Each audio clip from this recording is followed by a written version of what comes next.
મિત્રો, હું શ્રીમતી તૃપ્તિ ફરી એકવાર તમારું સ્વાગત કરું છું આજના તદ્દન નવા વિડીયોમાં. આજના આ વિડીયોમાં આપણે ફરી એકવાર હેન્ડ રિટેન્સ નોટ લઈને આવી ગયા છીએ. તો અહીંયા આગળના વિડીયોમાં આપણે સમુદાય પૃથુકૃમિ સુધી શીખ્યા હતા. તો આજે આપણે સમુદાય સૂત્રકૃમિ વિશે કેટલીક માહિતી મેળવીશું અને ત્યારબાદ આપણે કેટલાક વન લાઇનર લીધા છે, બંધારણના પણ છે આજે. તો ચાલો ફટાફટથી વિડીયો શરૂ કરીએ. તો સમુદાય સૂત્રકૃમિ તે આડા છેદમાં ગોળાકાર હોય છે. ઓકે, જ્યારે આપણે એનો આડો છેદ લઈએ ત્યારે આપણને ગોળાકાર મળે છે, જેથી તેને ગોળકૃમિ કહીએ છીએ. તો જે કરમ્યું છે એ સમુદાય સૂત્રકૃમિનું ઉદાહરણ છે. તો એની ઉપરથી આપણે યાદ રાખી શકીએ કે આડા છેદમાં ગોળાકાર હોય છે. જલજ છે, સ્થળજ પણ છે અને મુક્તજીવી પણ છે, અથવા વનસ્પતિ કે પ્રાણીઓમાં પરોપજીવી છે. જલજ પણ જોવા મળશે, સ્થળજ પણ મળશે, મુક્તજીવી પણ છે અને પરોપજીવી પણ છે. ઓકે, હવે આ પ્રાણીઓ પરોપજીવી પણ છે અને અંગતંત્ર સ્તરીય આયોજન ધરાવે છે. કેવું આયોજન હશે આમનું? અંગતંત્ર સ્તરીય હશે. ત્રિગર્ભ સ્તરીય છે. ઓકે, એટલે કે 3 ગર્ભ સ્તર છે. ત્રિગર્ભ સ્તરીય છે. દ્વિપાર્શ્વ સમમિતિ ધરાવે છે. વચ્ચેથી કાપશો તો 2 ભાગમાં વહેંચાઈ જશે. કૂટદેહ કોષ્ટી છે. આની સૌથી ખાસ વાત એ છે કે સમુદાય સૂત્રકૃમિ એ કૂટદેહ કોષ્ટી છે. આપણે આગળના પહેલાંના જેટલા પણ સમુદાય ભણ્યા એમાં કાં તો દેહકોષ્ઠ હતો જ નહીં અથવા તો દેહકોષ્ટી છે, પરંતુ આ કેવા છે? કૂટદેહ કોષ્ટી પ્રાણીઓ છે. કેવા છે? કૂટદેહ કોષ્ટી પ્રાણીઓ છે. ઓકે, નાની નાની કોથળીઓ સ્વરૂપે દેહકોષ્ઠ હોય છે, સંપૂર્ણ હોતું નથી. તો કેવા છે? કૂટદેહ કોષ્ટી પ્રાણીઓ છે. સંપૂર્ણ પાચન તંત્ર ધરાવે છે. સ્નાયુઅલ કંઠનળી જોવા મળે છે. ઉત્સર્જન માટે ઉત્સર્ગન નલિકા સ્વરૂપે થાય છે. ઓકે, આટલે સુધી ડન છે. ઓકે, આની અંદર લિંગ ભેદ જોવા મળે છે અને ઘણીવાર માદા એ નર કરતાં લાંબુ હોય છે. તમને બુકમાં પણ દેખાશે, એનસીઆરટીની બુકમાં આનું ચિત્ર આપેલું છે કે માદા જે હોય છે, માદા કરમ્યું એ લાંબુ હોય છે અને નર કરમ્યું ટૂંકું હોય છે. તો આ વસ્તુ આપણે યાદ રાખવાની છે. અંડપ્રંસવી છે, ઈંડા મૂકે છે. અંતઃફલન જોવા મળે છે, શરીરની અંદર ફલન થાય છે. પરોક્ષ હોઈ શકે છે અથવા પ્રત્યક્ષ વિકાસ જોવા મળે છે. પરોક્ષ વિકાસ જોવા મળે અથવા પ્રત્યક્ષ વિકાસ જોવા મળે. ઉદાહરણ છે કરમ્યું, વુકેરિયા. વુકેરિયા એ જે છે જેના લીધે હાથીપગો થાય છે, હાથીપગાનો રોગ, જેને અંગ્રેજીમાં એલિફન્ટાસિસ કહેવાય છે. તો એના લીધે થાય છે વુકેરિયા. પછી બીજું છે એસાઇલોસ્ટોમા. ઓકે, આટલાના ઉદાહરણ છે. ચાલો હવે રાજ્ય નીતિના માર્ગદર્શક સિદ્ધાંત જોઈએ. કેટલાક આપણા બંધારણમાંથી લીધું છે. ખૂબ જ થોડા જ પ્રશ્નો છે, ફટાફટ પતી જશે. તો ભારતના બંધારણના કયા ભાગમાં રાજ્ય નીતિના માર્ગદર્શક સિદ્ધાંતોની ચર્ચા કરવામાં આવી છે? તો ભાગ 4માં. ભારતના બંધારણના નીતિ નિર્દેશક તત્વો કયા દેશ પાસેથી ગ્રહણ કરવામાં આવ્યા છે? તો આયર્લેન્ડ પાસેથી લેવામાં આવ્યા છે. પહેલાં પણ આપણે વાત કરી હતી. તો ભારતના બંધારણના કયા અનુચ્છેદમાં રાજ્ય નીતિના માર્ગદર્શક સિદ્ધાંતોની ચર્ચા કરવામાં આવી છે? તો અનુચ્છેદ 36થી અનુચ્છેદ 51માં. ઓકે, ભારતના બંધારણના કયા ભાગનો ઉદ્દેશ કલ્યાણકારી રાજ્ય સ્થાપવાનો છે? તો ભાગ 4, રાજ્યનીતિ માર્ગદર્શક સિદ્ધાંત. ડન. કોણે નીતિ નિર્દેશક સિદ્ધાંતોને દેશના શાસનના પાયારૂપ સિદ્ધાંત કહ્યા છે? Doctor BR Ambedkar. કોણે નીતિ નિર્દેશક સિદ્ધાંતોને ભારતના બંધારણનું વિશિષ્ટ લક્ષણ કહ્યું છે? તો ડૉક્ટર બાબા સાહેબ આંબેડકર. બંધારણમાં રાજ્ય નીતિ નિર્દેશક તત્વોનો મુખ્ય ઉદ્દેશ્ય શું છે? તો સામાજિક, આર્થિક, લોકતંત્ર અને કલ્યાણકારી રાજ્ય સ્થાપવાનો.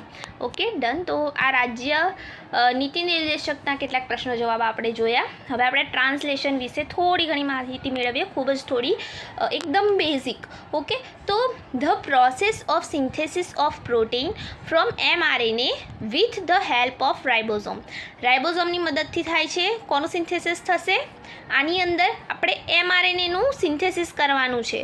ઓકે, પ્રોટીનનું સિન્થેસિસ થશે શાની અંદરથી? mRNAની અંદરથી. ઓકે, એને આપણે શું કહીએ છીએ? ટ્રાન્સલેશન. તો ટ્રાન્સક્રિપ્શન કોને કહેવાય? તો DNAની અંદરથી જ્યારે mRNA બનાવીશું એને ટ્રાન્સક્રિપ્શન કહીશું, અને mRNAની અંદરથી જ્યારે પ્રોટીન બનશે તો એને ટ્રાન્સલેશન કહેવાશે. તો સાઇટોપ્લાઝમની અંદર આ આખી પ્રોસેસ થાય છે ટ્રાન્સલેશનની. કઈ જગ્યાએ થાય છે? સાઇટોપ્લાઝમમાં. તો ટ્રાન્સલેશન યુનિટ કયો છે? તો mRNA છે. ઓકે, તો mRNA આની અંદર કેટલીક વસ્તુઓ છે જે તમારે ધ્યાન રાખવાની છે. આરએનએના કેટલા પ્રકાર છે? અલગ અલગ પ્રકાર છે. આપણે જોયું હતું આરઆરએનએ છે, રાઇબોઝોમલ આરએનએ છે, ઓકે, ટીઆરએનએ છે. પણ અહીં સ્પેસિફિક એમઆરએનએની અંદરથી જ આપણે પ્રોટીન બનાવવાનું છે. આ વસ્તુ ખાસ નોંધવાની છે. આપણે પ્રોટીન ફક્ત એમઆરએનએની અંદરથી બનાવીએ છીએ, ઓકે. તો એની અંદર સ્ટાર્ટ કોડોન કઈ હોય છે? તો એયુજી. આપણા એમસીક્યુ માટે ખૂબ જ જરૂરી છે સ્ટાર્ટ કોડોન અને સ્ટોપ કોડન. તો સ્ટાર્ટ કોડન કઈ હશે? એયુજી. અને સ્ટોપ કોડન તો આને તમે આ રીતે યાદ રાખી શકો, યુ આ ગા, ઓકે. બાકી આગળ યુ જ છે, તમે જોઈ શકો છો. તો યુ આ ગા, ઓકે. આ રીતે પણ તમે યાદ રાખી શકો. યુએએ છે, યુએજી છે અને યુજીએ છે, સ્ટોપ કોડન. ડન છે. પછી જે રીજન છે એનું, તો coding for a polypeptide, okay. જે રીજન છે કોડિંગ પોલીપેપ્ટાઇડ કરવાનું એ જોઈશે. આ મૂળ આપણે વાત કરી રહ્યા છીએ કે ટ્રાન્સલેશનની શરૂઆત માટે આપણે કઈ કઈ વસ્તુઓ જોઈશે. તો સ્ટાર્ટ કોડોન જોઈશે એયુજી, સ્ટોપ કોડોન જોઈશે યુ આ ગા, ઓકે. સ્ટોપ કોડોન જોઈશે અને અનટ્રાન્સલેટેડ રીજન્સ હશે થોડા, એ જોઈશે, ઓકે. ચાલો હવે આગળ વધીએ. આટલી વસ્તુઓ ભાગ લે છે આપણા ટ્રાન્સલેશનની અંદર. તો અહીં હવે રાઇબોઝોમ વિશે થોડી માહિતી મેળવીએ. એ પણ ટ્રાન્સલેશનમાં ભાગ લેતો યુનિટ છે, ઓકે. રાઇબોઝોમ. આની અંદર કેટલાક તમને પ્રોટીન્સ જોવા મળશે. લગભગ 80 જેટલા પ્રોટીન છે. આ મારી મનની વાત નથી કહેતી, એનસીઆરટીમાં આપેલું છે કે 80 જેવા લગભગ પ્રોટીન રાઇબોઝોમમાં આવેલા છે, ઓકે. ડન. તો એમાં એક લાર્જ યુનિટ હોય છે, એક સ્મોલ યુનિટ હોય છે, ઓકે. એક લાર્જ યુનિટ હોય છે, એક સ્મોલ યુનિટ હોય છે. હવે કેટલાક લોકોને એવું લાગતું હશે કે રાઇબોઝોમના જે લાર્જ અને સ્મોલ યુનિટ હોય ને એ જોડાયેલા હોય. એવું નથી હોતું, ઓકે. આ બંને યુનિટ અલગ અલગ સ્વતંત્ર રીતે હોય છે. રાઇબોઝોમનો એક લાર્જ યુનિટ હોય છે, એક સ્મોલ યુનિટ હોય છે. ડન છે? ડન. તો અહીં આપણું આરએનએનું સિન્થેસિસ થશે આ રાઇબોઝોમની અંદર. હજુ આગળ આને આપણે વધુ ડિટેલમાં જોઈશું, ઓકે. તો અહીં રાઇબોઝોમ પ્રોકેરિયોટમાં પણ જોવા મળે છે, યુકેરિયોટમાં પણ જોવા મળે છે, ઓકે. તો પ્રોકેરિયોટની અંદર જે જોવા મળે છે ને એમાં તમને કેપ અને ટેલ એબસન્ટ હશે. શાની અંદર હશે? આપણે એમઆરએનએની વાત કરી મિત્રો. આપણે આગળ સ્પ્લાઇસિંગ જોયું હતું, એમઆરએનએનું સ્પ્લાઇસિંગ આગળના વિડીયોમાં આપણે વાત કરી હતી. તો જે આ સ્પ્લાઇસિંગ થાય છે એમાં એક કેપ એડ થાય છે અને ટેલ એડ થાય છે, એ પણ આપણે જોયું હતું. તો જે આ કેપ અને આ ટેલ છે એ પ્રોકેરિયોટની અંદર નથી હોતી, ખાલી યુકેરિયોટની અંદર હશે, ઓકે. તો 5 પ્રાઇમ ઉપર એક કેપ જોવા મળશે અને 3 પ્રાઇમ ઉપર એક ટેલ જોવા મળશે.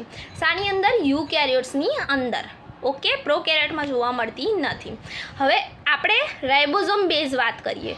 તો જે પ્રોકેરિયોટ છે એમાં 70S રાઇબોઝોમ હોય છે અને જે યુકેરિયોટ છે એમાં 80S રાઇબોઝોમ હોય છે. હવે જે આ S છે એનો અર્થ થાય છે સ્વેબર્ગ્સ યુનિટ, ઓકે. સ્વેબર્ગ્સ યુનિટ થાય છે એનો અર્થ. એસનો અર્થ સ્વેબર્ગ્સ યુનિટ થાય છે, ઓકે. 70S પ્રોકેરિયોટમાં, 80S યુકેરિયોટમાં. હું વારંવાર એટલે કહું છું કે આપણને યાદ રહી જાય. ડન. તો યુકેરિયોટ્સની અંદર જે મોટો સબ યુનિટ છે ને મિત્રો એ 60Sનો છે અને નાનો સબ યુનિટ છે 40Sનો છે. પ્રોકેરિયોટની અંદર મોટો સબ યુનિટ છે 50Sનો છે, જ્યારે નાનો સબ યુનિટ એ 30Sનો છે. હવે તમે કહેશો કે આ બેનો સરવાળો કરીએ તો અહીં તો આપણને 70S નહીં મળતા. તો આ જે સ્વેબર્ગ્સનો યુનિટ છે મિત્રો, એ જે છે એ સેન્ટ્રીફ્યુઝના આધારે નક્કી કરવામાં આવ્યો છે કે કેટલી સ્પીડે જે તે રાઇબોઝોમ નીચે બેસે છે. એને સ્વેબર્ગ્સ યુનિટ કહેવાય છે, ઓકે. તો એના અકોર્ડિંગ આપણે એને 70S, 50S, 30S કહ્યા છે. ડન. હવે એક કોમન વસ્તુ છે, અહીંયા લખી નથી પણ હું તમને કહી દઉં કે એક કોમન એમઆરએનએ બંનેમાં જોવા મળે, એ કયો છે? તો 5S એમઆરએનએ. તમારે યાદ રાખવાનું છે. પ્રોકેરિયોટ્સમાં પણ જોવા મળશે, યુકેરિયોટ્સમાં પણ જોવા મળશે 5S એમઆરએનએ, ઓકે. ડન. ચાલો હવે આગળ રાઇબોઝોમનું થોડું ડિટેલ સ્ટ્રક્ચર જોઈએ. આપણે એક જ વિડીયોમાં બધું નથી લઈ રહેતા, થોડું લઈએ છીએ પણ ખૂબ જ અગત્યનું લઈએ છીએ. તો અહીં જે આ રાઇબોઝોમ છે એમાં તમને 3 દરવાજા જોવા મળે છે, ઇપા, ઓકે. ઇપા. આમાં જે એ દરવાજો છે ને A site for entry of new tRNA માટે છે, ઓકે. તો તમે કહેશો કે આપણે તો એમઆરએનએ ઉપરથી કરવાનું હતું ટ્રાન્સલેશન, ટીઆરએનએ ક્યાંથી આવ્યો? તો મિત્રો આની અંદર રોલ તો બધા એમઆરએનએનો છે, બધા આરએનએનો રોલ છે ટ્રાન્સલેશનની પ્રોસિજરમાં, પરંતુ જે આપણું મેઇન પ્રોટીન બને છે ને એ mRNAમાંથી બને છે. જે આપણે લઈએ છીએ ને, જે આખી mRNAની હરોળ લઈએ છીએ ને એમાંથી પ્રોટીન બનાવીએ છીએ. પરંતુ tRNA પણ જરૂરી છે. કેમ જરૂરી છે? તો tRNA જે છે ને એમિનો એસિડ લઈને આવશે એના ઉપર. ઓકે, તો tRNAનું સ્ટ્રક્ચર કંઈક આવું હોય છે, એ પણ આગળ આપણે જોઈએ. ઓકે, તો અહીં એ સાઇટ છે, A site for entry of new tRNA. tRNAની એન્ટ્રી માટે છે. P સાઇટ શું કરવા છે? તો has tRNA contains the growing polypeptide chain. Okay, એક tRNA અહીંથી આવ્યો, પછી આ રાઇબોઝોમ ખસીને આમ જશે, તો એ tRNA વચ્ચે આવી જશે. પછી નવો tRNA આવશે. હવે એ બંનેના જે એમિનો એસિડ હશે એકબીજા સાથે બોન્ડ બનાવી લેશે અને જોડાઈ જશે. પછી આ આમ ખસશે તો વચ્ચે જે આ બાજુ tRNA હતો ને એ હવે અહીંયા આવી ગયો. બરાબર? તો આ જે tRNA હશે ને એની પાસે આખી પોલીપેપ્ટાઇડની ચેઇન હશે, જે P સાઇટ ઉપર હશે. ઓકે, આપણા માટે MCQ છે. P સાઇટ ઉપર જે tRNA હશે એની પાસે પોલીપેપ્ટાઇડની ચેઇન હશે. કઈ સાઇટ ઉપરના tRNA પાસે પોલીપેપ્ટાઇડની ચેઇન હશે? P સાઇટ પાસેના. ઓકે, P તો પોલીપેપ્ટાઇડ. ડન છે? ડન. E સાઇટ છે, E સાઇટ એક્ઝિટ સાઇટ પણ કહેવામાં આવે છે. તો through which a tRNA molecule after delivery of amino acid exits the ribosome. Okay, હવે આ રાઇબોઝોમ ખસીને mRNA ઉપર થોડું આગળ આવશે, એટલે જે P સાઇટ ઉપર tRNA હતો ને એ અહીંથી એક્ઝિટ થઈ જશે અને એનું જે પોલીપેપ્ટાઇડની ચેન હશે ને એ સાઇટવાળાને આપી દેશે.